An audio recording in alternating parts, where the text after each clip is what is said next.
Hello everyone, তোমরা সবাই কেমন আছো? আশা করি সবাই ভালো আছো। তো আজকে একটা নতুন ভিডিও নিয়ে চলে আসলাম। আশা করি ভিডিওটা তোমাদের খুবই ভালো লাগবে। তো বন্ধুরা, ঘুম থেকে উঠেই রোজ যা কাজ থাকে আমাদের, তো রোজ রোজ একই কাজ করতে হয়, তাই না? আর রোজ রোজ একই কাজ তোমাদের সাথে শেয়ার করতে ভালো লাগে না। তো তার জন্য অফ ক্যামেরায় বাকি কাজগুলো করে নিলাম। তো করে স্নান টান করে চলে আসলাম টিফিন বানাতে। তো টিফিন বানিয়েছি, একটু ঘুগনি করেছি আর রুটি করেছি। তো ঘুগনির রেসিপিটা আমি আর দেখাতে পারিনি, খুব তাড়া ছিল। তোমার দাদাভাই বেরিয়ে যাবে, মেয়েও স্কুলে চলে যাবে। তো ওরা খেয়ে গেলে তারপর আস্তে আস্তে রান্না করবো। আর তোমার দাদাভাই এর মধ্যে বাজার এনেছে, একটু আলু এনেছে, মাশরুম এনেছে, ডাঁটা শাক এনেছে, মোটামুটি সব সবজি আছে। তো এগুলো নেই বলে বলেছে নিয়ে আসতে। তো আজকে মাশরুমটা আমি মাংসর মতো রান্না করব। সত্যি মাংস হার মানবে, এত টেস্টি হয়েছে মাশরুমটা। তো আমি মাশরুমটা কিভাবে রান্না করেছি, তো এইটাই তোমাদের সাথে আজকে শেয়ার করব। তো আজকে দেখো, মাশরুমটা গরম জল দিয়ে ধুয়ে নিয়েছি পরিষ্কার করে। ধুয়ে একটু এখানে আছে আদা রসুন তা কাঁচামরিচ পেস্ট, আর এখানে আছে আলু, আর একটা টমেটো কুচি করে নিয়েছি, আর পেঁয়াজ কুচি করে কেটে নিয়েছি। এখানে আছে মশলা যাই লাগে, জিরা, ধনিয়া, হলুদ, লবণ, চিনি, যা যা লাগে এখানে সব কিছু রেডি করে নিয়েছি। তো প্রথমে আলুগুলো ভেজে নেব, ভেজে তারপর পেঁয়াজটা দিয়ে দেবো, তেজপাতা, শুকনো লঙ্কা দিয়ে। তো পেঁয়াজটা লাল লাল হলে মশলাটা দিয়ে দেবো, দিয়ে কষিয়ে ভালোভাবে নাড়াচাড়া দিয়ে ডেকে ডেকে দেবো। তারপর কষানো হয়ে গেলে একটু জল দেবো, কেননা মাশরুমটা তো একটু শক্ত থাকবে, তো যদি ভালোভাবে সিদ্ধ না করি নরম হবে না। তো একটু জলটা বেশি, জলের পরিমাণটা একটু বেশিই দেবো। দিয়ে ভালোভাবে সিদ্ধ করে তারপর মাখা মাখা কষানো মতো, কষানো মাংস যেভাবে আমরা কষাই এভাবে কষিয়ে নেব। তো সত্যি তরকারিটা যখন খেয়েছি এত টেস্টি হয়েছে, কি বলবো, দারুণ দারুণ। তো চলো তোমরা এই রেসিপিটা দেখতে থাকো, আমি তো মুখে বলেই দিলাম, এখন তোমরা দেখতে থাকো, ঠিক আছে?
এই দেখো বন্ধুরা, আমার মাশরুম রান্না একদম কমপ্লিট হয়ে গেছে। আর দেখো কত সুন্দর কালার এসছে, তাই না? তো যেরকম কালার এসছে মানে তরকারিটা টেস্টিও মানে দুর্দান্ত হয়েছে। তো তোমরা এই বাড়িতে এইভাবে রান্না করে খেতে পারো। তো যাই হোক, তোমার দাদাভাই তো বাড়িতে নেই, তো আমি আমার ছোটো মেয়ে এখন বাড়িতে আছি। তো মা আমি এখন খেয়ে নেব, আর তোমার দাদাভাই আসলে খাবে, খেয়ে একটু রেস্ট নেব।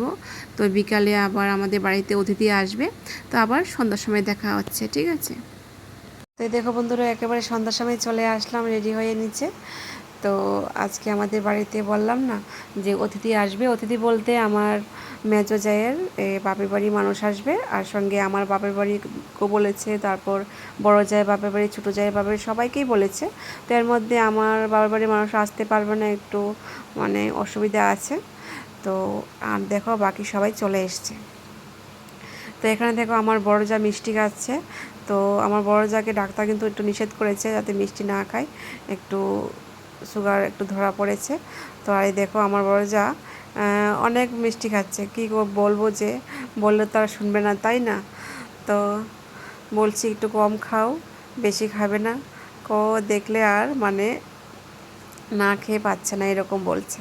তো যাই হোক, এসেছে একটু খেয়ে নে। তো এরকম মিষ্টি তো আর ওইদিকে পাওয়া যায় না, তো তার জন্য ও একটু মানে মিষ্টিগুলো খেতে পছন্দ করে। তো আর কি বলবো বলো, তো অনেক দিন পরে এসছে, তো কি আর বলবো। আর দেখবে কয়েকদিন, দুদিন পরেও আবার চলে যাবে, সত্যি খারাপ লাগছে। তো এখানে মিষ্টি মোটামুটি সবাইকে দেওয়া হয়ে গেছে। তো আমারও শাশুড়িমা বলেছে খাওয়ার জন্য, তো আমি খাইনি। আমার আজকে মিষ্টি খেতে ভালো লাগছে না। আগে বন্ধুরা মিষ্টি অনেক খেতাম, একসঙ্গে 3-4টা খেতে পারতাম, এখন একটা মিষ্টি খেলেই আর খেতে পারছি না। আর এই দেখো আমার এখানে বড় মানে জায়ের মেয়ে, তো ও মিষ্টি খাচ্ছে, আমি একটু ভিডিও করছি, মজা করছি, দেখো তুই মিষ্টি খাচ্ছ, আমি ভিডিও করছি, কিন্তু ঠিক আছে করো, একটু মজা করলাম। তো এই দেখো সবার সঙ্গে গল্প করছি, বললাম না মেজো মানে জায়ের বাপের বাড়ির লোক এসছে, তো সবার সঙ্গে বসে গল্প করছি। আর এখানে দেখো মেজো জা আর মেজো বাসুর, আর এখানে আছে আমার বাসুর ছেলে, আর এখানে আছে জেঠি শাশুড়ি ঘরের মানে আমার বড় বাসুর আর যা, আর জায়ের মেয়ে। আর এখানে আছে আমার বড় জায়ের মানে বোনের জামাই বলতে বড়দি আর দাদাভাই। তো এখানে দেখো আমরা বাড়ির সবাই একসাথে খেতে বসে গেলাম। তো যাই হোক বন্ধুরা, ভিডিওটা আজ এ পর্যন্তই, আর বেশি বড় করলাম না। তোমরা সবাই ভালো থাকবে, সুস্থ থাকবে, আর আমার পাশে এভাবে থাকবে। আর এই ভিডিওটা কীরকম হয়েছে ছোট্ট একটা কমেন্ট করে জানাবে। রাধে রাধে।